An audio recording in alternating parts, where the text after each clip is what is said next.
সুবিধা তো ভালো হয়েছে, বেড়াটা তো হইতেছে না।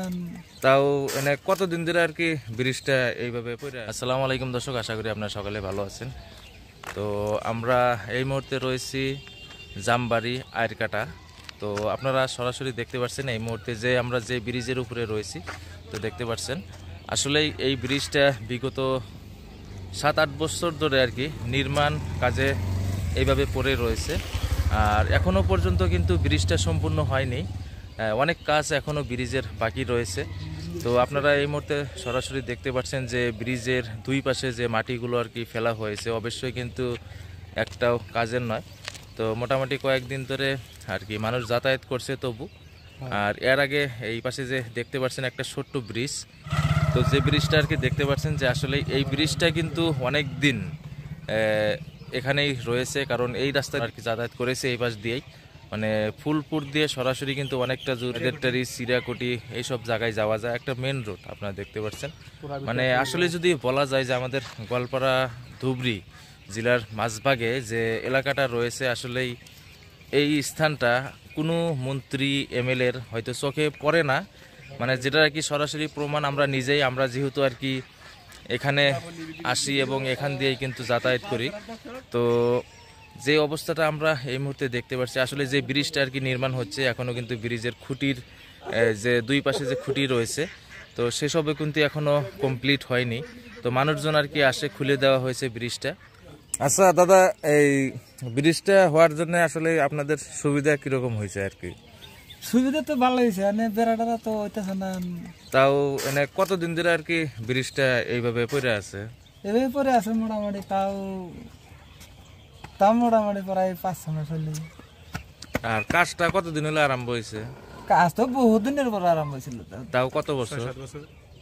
হ্যাঁ, তো তাহলে আপনি করে বাড়ি এই রাস্তায়? হ্যাঁ, এই যে তো এখন আর কি কিছুটা সুবিধা হয়েছে নাকি? যে মাটি জমা মাটি যে দেখছি আর কি, আসলে কাজটা আর কি কিরকম হয়েছে? না, এনে মাটিটা যে ঢুকা দিচ্ছে না, কোন রকম তাও চলার গোছ হয়েছে আর কি, তাও একটু চলা কাটাইছে আর কি। তাহলে এখন তো ফুলপুর দিয়ে আয়রকাটা সব আর কি যাতায়াত করা যাবো আর। তো সবিশেষ আপনাদের বিশেষ যেটা আর কি ব্রিজের আসলেই এরকম কেন হেতালি হচ্ছে বা এরকম কেন লেট হচ্ছে কাজগুলো বুঝতে পারছি না। আসলে ঠিকাদার কে এখানকার, মানে সেটাও কিন্তু একটা বলার বিষয়। মানে যেই ঠিকাদার হোক, অবশ্যই সরকারি টাকা কিন্তু নিয়েই কাজ করে। আসলে এরকম করাটা উচিত হয়নি। এখানে অনেকগুলো অলরেডি দুর্ঘটনা ঘটেছে, অনেক আমরা শুনেছি আর কি। আর ব্রিজগুলো অবশ্যই বন্যা আসার আগে যাতায়াতের জন্য মানুষ অনেকটা কিন্তু অসুবিধায় পড়ে। তো ব্রিজগুলো তাড়াতাড়ি ঠিক করা লাগে।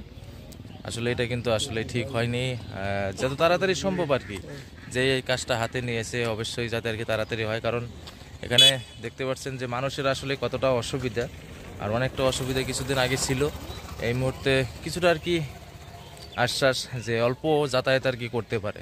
তো দর্শক, যাই হোক, আপনারা ভিডিওটা বেশি বেশি শেয়ার করবেন এবং নতুন পেজ উপলক্ষে যেহেতু আমি ভিডিও বানাচ্ছি ব্লগ আকারে, তো ব্লগার হারুনের দেখতে পাচ্ছেন, অবশ্যই আপনারা সবাই পাশে থাকার চেষ্টা করবেন। আর পাশে আসলাম ভাই, জলেশ্বর যুব সমাজ এই দেখবেন এবং ব্লগার হারুন দেখবেন এই দেখেন নতুন করে বানানো হয়েছে 2 জলেশ্বর যুব সমাজ 2 এবং আমার এটা তো ব্লগার হারুন।